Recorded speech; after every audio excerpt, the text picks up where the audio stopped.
All right, we are cool. Yes, we're recording. Awesome. All right, welcome. This is my inaugural episode of Point Counterpoint on my YouTube channel for my inaugural guest, Mr.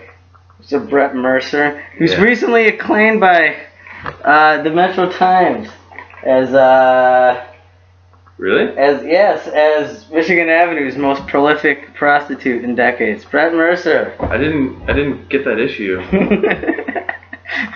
No? No, I usually pick them up every day and thumb through them to see if I can find my name next to the word prostitute. Right on the cover, didn't man. happen. You're right on the cover, right next to Jessica Hernandez and the Deltas, right next to them. Yeah, it's like local Detroit band. Oh yeah, Local Detroit prostitute. Shout out to them. Look them up. Yeah, they're really good. They're very good. I'm sure they're really good. They're very good. Yeah, so this is Point Counterpoint. What's going on is I'm going to bring somebody on that we have differing opinions, and we're going to discuss these opinions and see who comes out on top. This particular one is going to be about Taylor Swift. Brett here is for. You are all about T Swift. Yeah. All about that T Swift. Yeah. I'm No kidding. No fooling. I like her a lot. She's great. I'm gonna save all these points. I just wanted to say hello. And Taylor, if you're watching, hit me up on Twitter. I'm the guy who's constantly tweeting at you, asking to collaborate on music and sketch comedy and nice man. Restaurants. She might be restaurants. That happens. I do that a lot. What are you thinking? Oh no, nothing. I'm just hoping to get her on the horn and we can spitballs and stuff. Something about a restaurant? Could be. I don't know. Yeah. You could open like a stir fry with karaoke that plays specifically Frank Sinatra. You could call it Stir Fry Me to the Moon. I could. You get it? Yeah. Okay. Fun. Good joke. Okay. All right. Yeah, and then I am. So he's for T Swift. I am on the negative. I'm against Taylor Swift, and so I'll be countering the arguments for T Swift. We're going to start this how most former debates are started with the positive, the affirmative opinion. Mm-hmm. Mr. Brett. Yep. So plead your case. That's the burden. My case is all right. Hi. Hi. Hello. Thank you for watching. Again, Taylor, if you're watching, hit me up. You're welcome in advance for defending you in your honor, your art, your craft, and your business. So why am I for Taylor Swift? I guess just why not? Just why not? You know. Look, it's easy to jump on some sort of some mythology created around somebody in the public space, and I think it's easy to not like her music as a mid-20s dude who is. Wait, am I attacking you or am I just like what am I doing? Because I could go directly into the personal attacks. I think you're just explaining why you like Taylor Swift. Okay, I think her music in the realm of pop music represents this nuanced progression for pop music, and I think she's never disappointed in terms of keeping things interesting. She's not like Pink. And by that I mean just insufferable and derivative and garbage. Like the same thing over again. She changes it up. In a way, yeah. Okay. I think every album of hers. No, I should say I'm fucking up my case right now by saying I only listened to the last two Taylor Swift albums. But it's been a wild ride from Red to 1989. To 1989, and I think the numbers will really speak for themselves. She has the only platinum selling record of 2014. And in conclusion, wait, what? Yeah. Well, look, yeah, she's the only platinum record of 2014.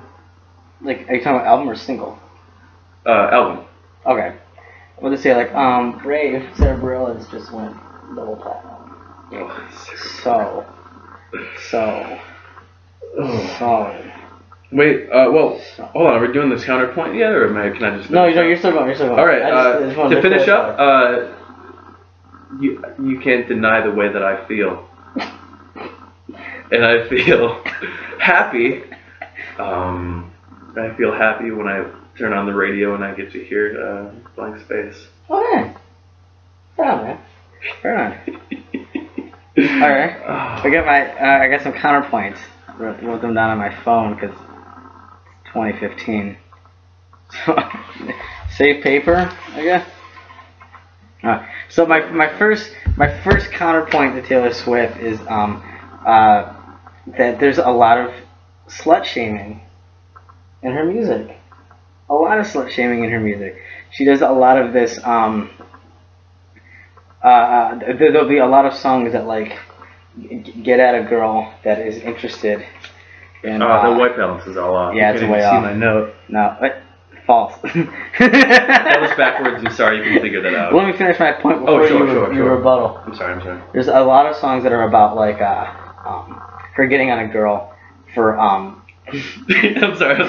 For like dating a guy that she's interested in, and then like kind of slut shaming that girl, or a lot of songs that are about like just there'll be songs about like guys being dumb for not being interested in her, or there'll be songs that are about like I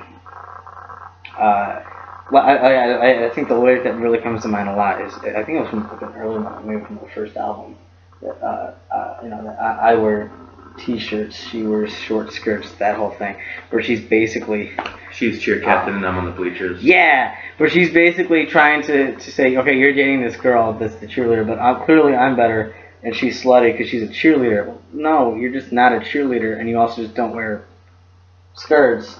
What is it? Why does that make you not slutty and her slutty? I don't get that.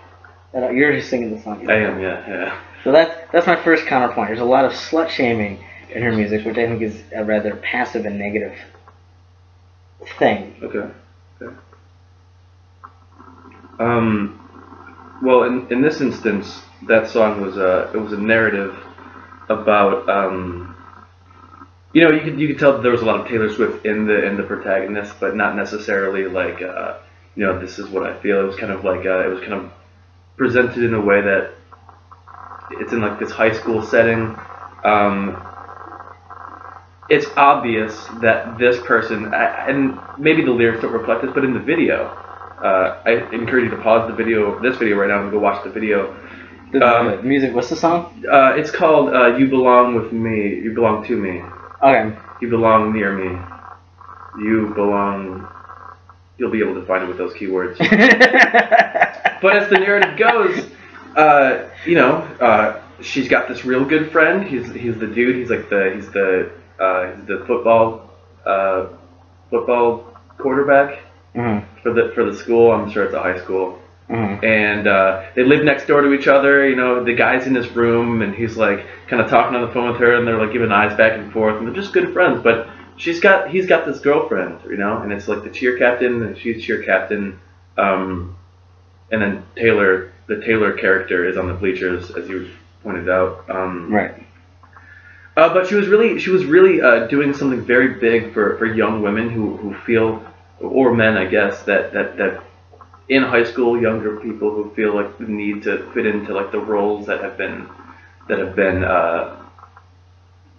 constructed clique-wise in high school. So you're saying it's obvious that this hot cheerleader, and the footballer should be together, but if you were to take a look at how you actually feel, you would realize that me, even though little old me, I'm just wearing these t-shirts. I'm just some fringe punk rocker or something. Taylor Swift? I don't know. I didn't dissect these words, but no, it's just like, look. And I think, if I remember correctly, they do get together in the video, but it's basically just taking the power out of like these stereotypes for children. And I think that's more positive than negative, not necessarily. You're saying it's more about going after roles, like specified roles. Yeah. Okay. All right. I mean, I don't. It seemed more specific. It seemed more like attacking the slut, attacking the specific girl in the slut. Well, now I would, if I could continue with the slut shaming thing. Okay. I feel like there's a lot of slut shaming around the narrative of Taylor Swift. Did you see my cat just like throwing around? The cat's like, you guys are. This is the dumbest thing I've ever seen. You're missing this right now. The cat is just. Yes, it's licking. Throwing around. It killed my bow tie, and it's now licking my dead bow tie. Yes, Brett. Continue your point. I think I'm gonna leave that point there. We'll see where it comes up later in the dialogue. Okay. And I guess my next counter would be, let's see. You can contest this, or not. Point number 2. She can't dance, man. She really can't dance. You know who else can't dance? Who's that? A little musician I like to call Ludwig van Beethoven.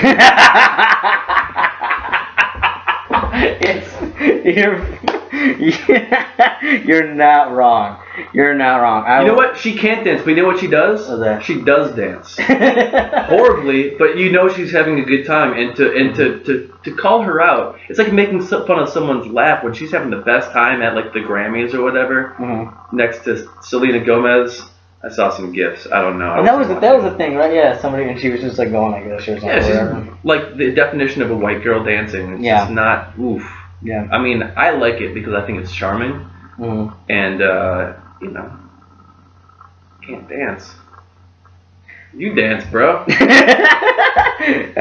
know what? Fair. That's a fair counter argument. That's a fair counter argument. Please. All right. Well, okay. We have this.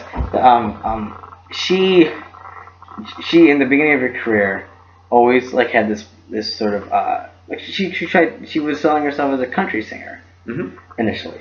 Yeah. Which like obviously wasn't the case from the beginning. They were pop songs. They were always pop songs. Sure. There was just always a dude in the back with a fiddle or a mandolin. She's like, "See, I'm country," and like, and she's not even trying that anymore. Right. But like, there's not even any sense of that pretense anymore. She's a pop singer, and that in itself has kind of had an effect on country music, right? Like there was a friend that explained it to me really, really well when he said, country music is kind of pop music now, and pop music is just kind of dance. Yeah, and it's just made this big shift. It's made country music so much more listenable. Radio country. Are you kidding me though? Georgia Florida line. Are you kidding me? That is some good stuff. Really? I mean, it's fun. It's fun not to take seriously, but I'm like an old school country music guy. Sure. Right? Like for me, country music is like a dude with a guitar singing about drinking and committing felonies. That's a country song. That is a country song. Sure. Yeah, you're not wrong about that, but it's strange to hate on Taylor for being country and then not anymore. Well, I mean, it's like that's just the definition of a crossover act. Taylor, you're welcome if you're watching this. Yeah, just kind of knocked that out of the park. So you're saying this makes her a crossover act? Well, no, I mean, like, yeah, okay, so she did the country thing, but like compare the first Beatles album with the last one. They certainly went in a different direction. That's true, but they weren't ever anything but pop. That's true. If that makes sense. Although, I mean, if you listen to the White Album has styles and genres that vary from what would have been like pop at the time to like heavy rock with like Helter Skelter to some like country folk. And a 10-minute ambient noise yes. collage. So you could look at albums like the White Album and see them span a lot of different. Yeah, I think genre doesn't have anything to do with it because of the fact that it's simply just pop music. Okay. Now here's the thing. Here's a point I wanted to make. You don't seem like the kind of guy who likes pop music for what it is. You seem to have like a very like you're an opera singer. Mm-hmm. You say things like they were off key when they were singing, and you're studying music, so you're looking at this from the eyes of somebody who's dissecting music every day of their life. I guess like one of my and this is actually an argument I've had with some friends. One of my favorite performers, musicians, is Bob Dylan. Now, granted, I wanted to scream my face off when Bob Dylan was, I think he was like 5th or 6th or something, on Rolling Stone's 100 Greatest Singers of All Time. Mm-hmm. That was stupid. No one listens to Bob Dylan and go, oh, what a soothing voice. That's not a thing. Right. But he's one of my favorite musicians like ever. And so and a lot of why I like him a lot is just how genuine and raw he was. Oh yeah. And so that would be, I guess. And I've had a lot of people bring that up, like when I talk about like how much Taylor Swift bugs me.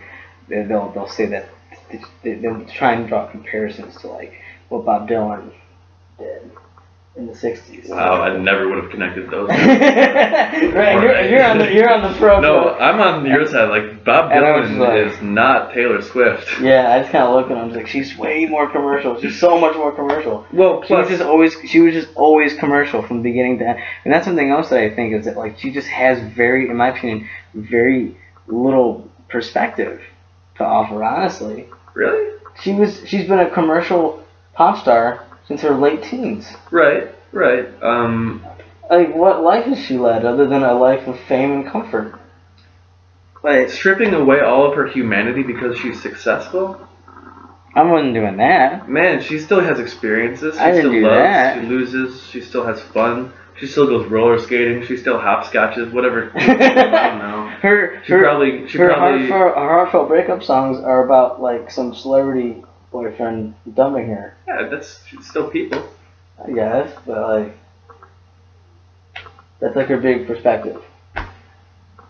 That's like the big amount of perspective she has. Well, here's where I'll agree with you. I don't think she should be dating celebrities. I think she should find me on Twitter, respond back to me, and maybe I can take her out for a coffee and we can talk about, how different her and Bob Dylan are. Damn it. I think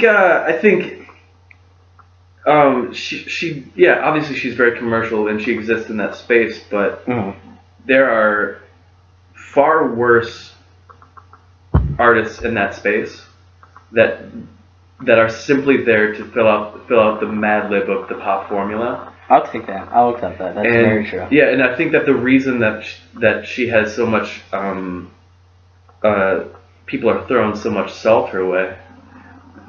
I think that's the right way to use that term. Pause this video, look it up in Urban Dictionary, see if I did. Leave a comment below. Be sure to rate, subscribe, and that's right. I think because she does have a unique. Now I'm saying this within the realm of pop music, a unique voice or opinion or point of view. She is subject to a lot of criticism. I mean, that is true. Anyone that has is centered as much as she is. Who slips right under the radar and nobody seems to talk any shit about? Come on, Brett. Think of an example. I don't know. Anybody else? We'll take Ellie Goulding for example. I don't know. She's a singer. I can't think of any one of her lyrics. But I've never heard anyone talk shit about her, and I think that's because she's got a great voice, but she's not in nearly as much of attention as Taylor. Taylor Swift is like she's like the top of her game, and that's no accident. Multi-platinum and is like worth $68 million. Really? Yeah, she's worth. Taylor, definitely find me. We can go out. We can talk about. That was one of my points. That she's like literally worth over $60 million. That she still does things like pulls her music off Spotify because she does not get enough royalties. That's kind of a bummer. That's kind of annoying. Well, now here's my perspective on that. For all of us real Taylor Swift fans, we torrented it before it. God damn. No, right, but it's like, well, that's things like that though. That's an interesting issue.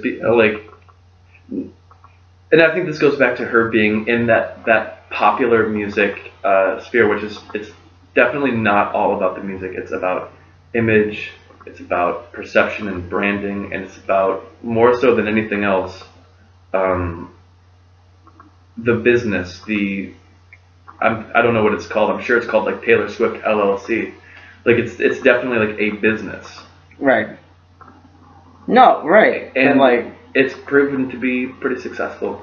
Well, of course, like monetarily, but like I'm sure her fans still want her music. You're saying that stripped her of all of her artistic credibility? Yeah. That's proving you think she had it in the first place. Dang it. No, but that's just like a big. I don't know. Like that's just one of those things where that's very clearly a personal, like just very directly a personal choice made for like personal gain over your fan or your fans of your art. Mm-hmm. Like, you have $68 million. Do you really need every cent you can milk out of royalties for Spotify, or is it more important that your music is there for your fans who support you and love you so much, and are the exact reason why you have $68 million? Right. Now, am I a fan of her taking her music off of Spotify? Absolutely not. I gotta go into iTunes to listen to that shit. Right. It really fucks up some playlists that I had that, it's like a couple good tracks, and I throw a Taylor Swift song on there to really bring it into the second part of the mix. Gotcha. And now that's completely gone, and I'm on your side. She should have taken it off of Spotify. Mm-hmm. Does it make sense? Oh, absolutely. Absolutely. How so? She's a business, baby.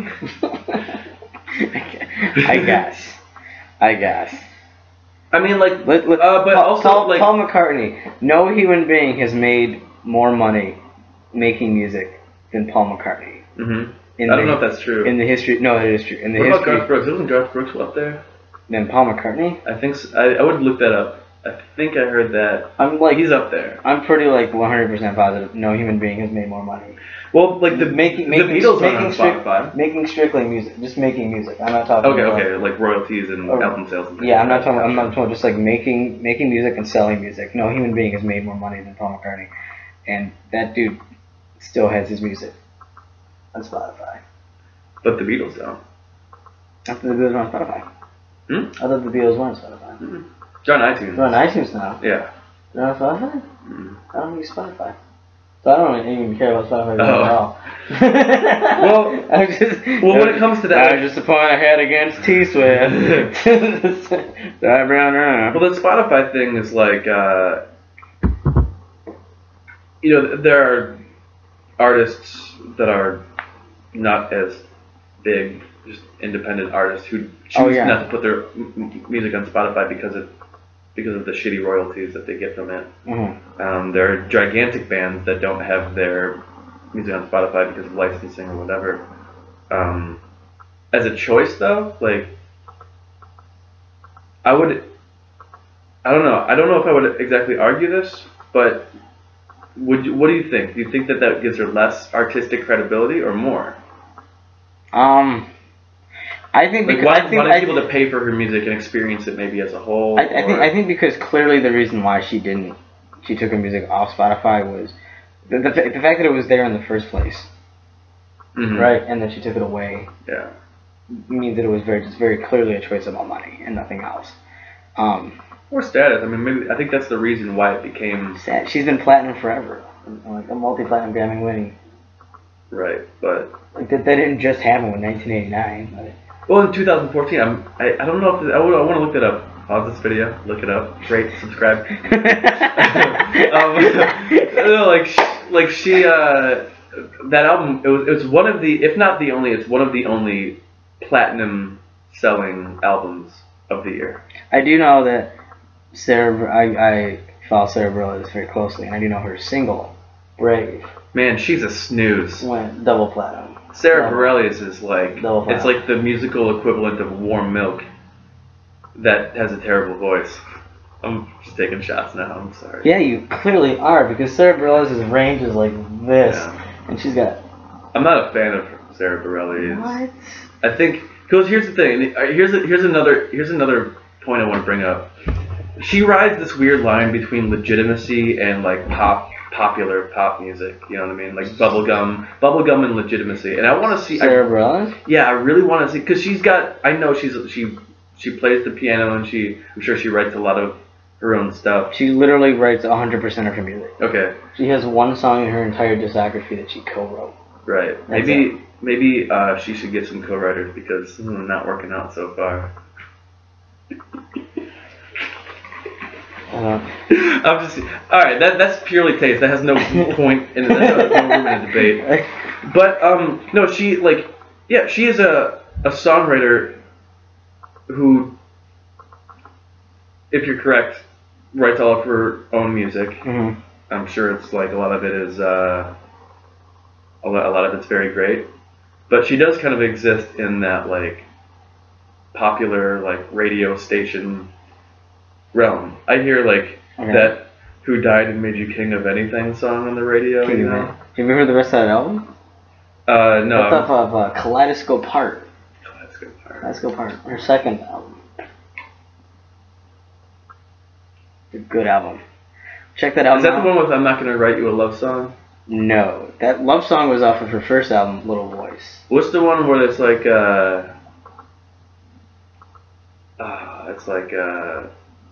something always brings me back. Gravity. That's off of her first album, Little Voice. That's the last track. I think that is a genuinely heartbreaking ballad. What is your take on that song? It's a pretty good song. But what I'm saying is that it has no place on the radio. The radio is for terrible bubblegum music. Okay. That then gets taken seriously because of the context. Okay. I think this isn't a debate about Sarah Bareilles. Maybe that could be a different day. It could be. But yeah, I really think she's too legitimate, and she's too legitimate for where she is in the space of popular music. What do you mean by that? I mean,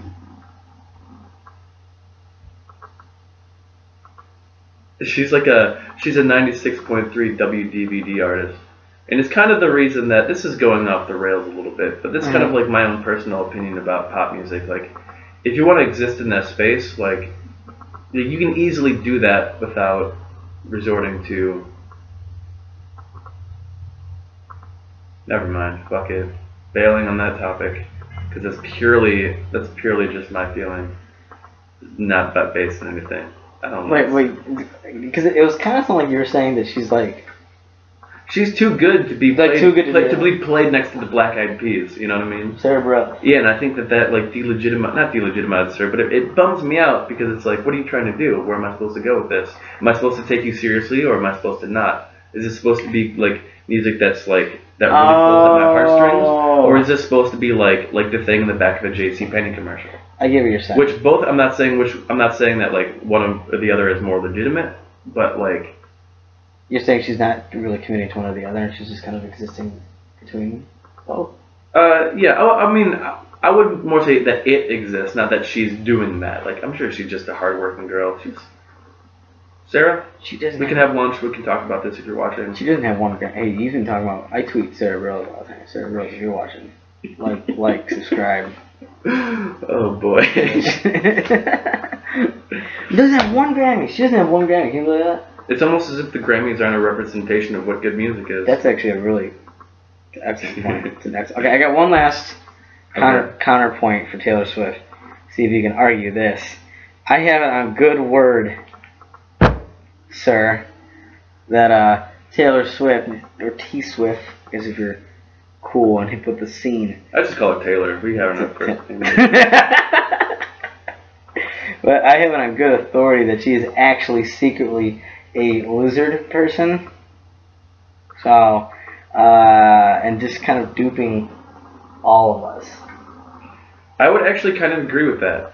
Okay. Using the lizard person as a metaphor. I mean, obviously that's a thing that people say about, the Illuminati, the the elite.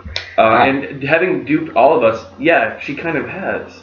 Because everyone seems to have an opinion, and to have that much pull in society to the point where I can say, like, if I'm in a group of, like, a random selection of people from around the area and I bring up Taylor Swift, I know someone's going to go, ugh. Like, make that face? Yeah, probably. Like, how does something that is so benign have such an impact on people's lives like that? The only logical explanation is that she's a lizard person. If you listen to hear some of her jabs at like the things that she like talks about in music, it's pretty cold blooded. Hey. And she's like all of her music is very she really works the scales. That's a double pun. Oh, that's yeah. No, I'm on fire right now. No. This is another thing. This is why I'm gonna just finish up. I'm gonna close this argument by saying like that. That actually leads me into my point. Is that it's interesting to me when things are polarizing like that. It's why I like listening to people like get mad about politics. I love it when people have like strong opinions one way or another about music. I love it because that's like it's not an accident that Taylor Swift is polarizing. It's not an accident that people have these like ideas about her and other pop music. It's purely like branding. You know, it's purely like knowing exactly what her perception in the media is, and she does. I think she does a very good job of controlling her own like personal brand and knowing like if you see like an outline of her, she's kind of like she's moving into like iconic territory, and I absolutely love it when people love her, and I love it even more when people hate her. I love it more when people hate her because it's so easy to ignore and it go completely out of your life. And I think that makes a good pop star, or a pop star, any pop entity where you have enough pull culturally to just simply like have your name brought up and it will change someone's body chemistry. It'll make us have these kind of like arguments, debates. Like, I think that is absolutely fascinating, and that's the point of pop music. Because if you hate something, like if you hate Taylor Swift, and you talk about how much you hate Taylor Swift, all you're doing is reminding people that she exists, thus keeping her relevant for longer. And I'm cool with that because I want to see her shine, man. You're not. Yeah. You're not wrong. And to that point, to go back to the Sarah Bareilles thing, like when somebody brings up Sarah Bareilles, okay, it doesn't do anything for me. It doesn't work. I mean, it's music that I don't really like, so I have no reason to have an opinion on it. Whereas Taylor Swift, she's not just her music. She's like that Polaroid album cover. She's the 1989 handwriting. She's the red lipstick. She's the coining of or the copywriting of the term "the sick thief." She's the no belly button white girl dancing like it's like a thing. It's an icon. It was a thing. She had an Instagram. What? A picture of recent. It was like a big. It actually like made the news. She made an Instagram picture and she was in a swimsuit. She showed her belly button. Oh yeah, I saw that. She showed her belly button. People were going like ape shit. That's no accident. There was like a couple articles that came out that was like Taylor Swift doesn't show her belly button. She was like, yeah, I don't show my belly button. Like it's like I think it's I don't know. She had an opinion or whatever on it. But it got people talking about her belly button. Fucking people on the news were talking about somebody's belly button, like a person's belly button. And I mean, by doing that, she made like more money than I could ever like imagine making with my belly button. I guess, I mean, you weren't thrusted into the pop music world. I wasn't. But if you were a major star, what would you do? What would your angle be? Like a music, like a pop music. I don't know. I guess it would just be trying to just stay so brutally honest in myself. You don't see that. Everyone right now in that limelight very clearly has teams of publicists and agents and managers that orchestrate every move that they make. every party they go to, all the things that they like, wear, and do. Yeah, it's a beautiful orchestra. And that would be like we were just talking about, I'm reading Amy Poehler's book right now. Mm-hmm. And like the thing that I just love about Amy Poehler's book is just how it's not going into like very big extravagant stories or talking about anything that's really that mind blowing, but it's just so gut wrenchingly honest and raw. That it's endlessly charming because of that, because it's just such an honest take on everything, and there's just no BS, there's no bullshit. I'm Amy Poehler, and these are the things that I think about this, whether you like it or not. Mm-hmm. And that's what attracts people, right? Like that's why genuine. That's why like Lorde kind of came out of nowhere, and people like love Lorde a lot. She's odd and weird, but like she's completely 100% herself, and that's really what people want. And like we're not getting fooled anymore by the blonde pop star in the tight clothes. Yeah. So I wouldn't be a blonde pop star in tight clothes. You wouldn't make like the formulaic. I mean, yeah, you wouldn't make the formulaic kind of thing. Whatever. Yeah. Whatever. What about you, Brett? What would I do? Yeah. I'd probably just be that blonde pop star. I'd shake my ass so good. I would make albums that like people would be like, did you hear that lyric? What do you think that means? And I'd be like, I'll never tell you. You guys figure it out. And people are like, I don't like that guy because he's so like. Why did he have to take his music off of Waterfall, which will be the app that people stream music on in the future? Like, come on, like you just like immediately thought of it. And like that was funny. Okay, I don't know. No, I wouldn't. That's the thing. I wouldn't. I wouldn't. All right. I think it's a good point to end on. Yeah. I don't know. That was the first ever point counterpoint. I don't know. I still don't like Taylor Swift. If you'd like to continue the conversation, I'm more than willing to keep going. Clear any points up. Yep. If I was wrong about anything, please let me know. He's at bars everywhere. I'm at bars everywhere. Yeah. All over the place. If I got points wrong, if you think... Can I plug my book real quick? Alright, I'm writing a book that's going to come out over the summer. It's called Taylor Swift, You're Wrong About It. God. I'm gonna write a book. It's going to be called Sarah Bareilles, the Peter O'Toole of the Grammys. Who's Peter O'Toole? Peter O'Toole is a legendary actor that never won an Academy Award. He was nominated like 9 times. Oh. He was in like Lawrence of Arabia. You must have stuck then. I'm kidding. Yeah, and that's what she's like multi-platinum, millions of fans, sells it everywhere. No Grammy. Not one Grammy. Alright. That was the first ever point counterpoint. Yeah. Yeah. Come to you know what? Fuck it. Not gonna plug anything. Alright. Bye.